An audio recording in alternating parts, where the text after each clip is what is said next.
À propos de bateaux, c'est très beau la Corse, mais pas seulement la Corse. La suite maintenant de notre série consacrée à quelques ports du Cotentin. Aujourd'hui, un tout petit village l'hiver, beaucoup plus important l'été. Il s'agit de Barfleur. Autrefois, on y fabriquait des cordages pour la marine.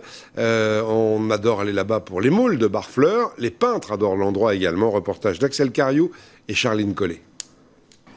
Dans les lumières cuivrées du matin, Barfleur s'éveille tout doucement.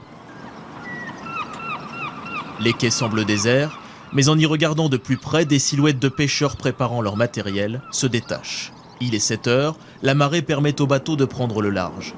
Nous embarquons à bord du Cap Alamon, à la barre Alain Rigaud, 35 ans de métier.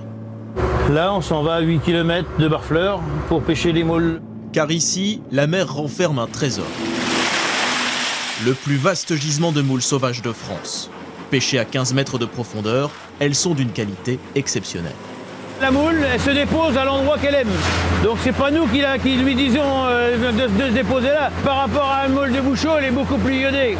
Le petit goût salin en plus, c'est toujours meilleur.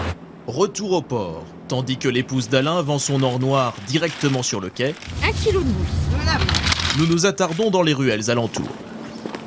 Là, tout ça, c'était des maisons de pêcheurs. Denis est né à Barfleur. Il se rappelle de l'ambiance sulfureuse du quartier Saint-Nicolas. Souvent, c'était là que les pêcheurs se donnaient rendez-vous pour se bagarrer. Parce que, pour une histoire qu'il avait bu un petit peu, alors un mot entraînait un autre.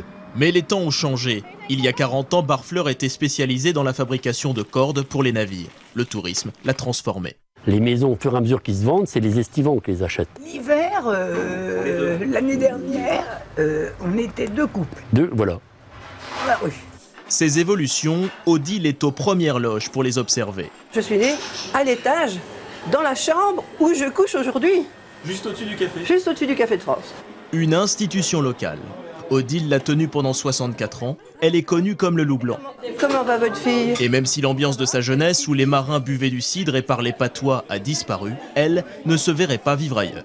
Je suis comme sur un bateau là, hein. Je descends, je peux parler avec les uns et les autres. Une chance que ce soit mon fils qui a acheté après, qui a pris après moi. Comme ça, sinon j'aurais fait une dépression. Hein. Oh, quitter tout ça, vous vous rendez compte? Non, c'est pas possible. Oh, puis moi j'aime Barfleur. Voici un autre amoureux de Barfleur. Jérôme Ouivet, photographe, jamais le vertige.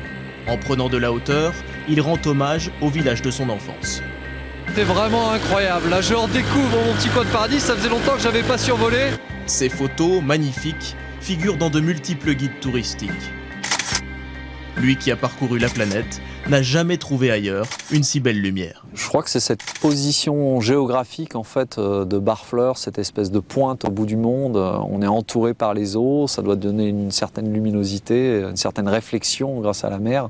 Et puis c'est ces ciels, parce qu'on a des ciels changeants ici qui sont absolument fantastiques. De retour sur Terre, la magie se prolonge. Un dauphin amical vient saluer les vacanciers jusque sur les berges. La nuit tombe tranquillement sur Barfleur, accompagnée d'une légère brise.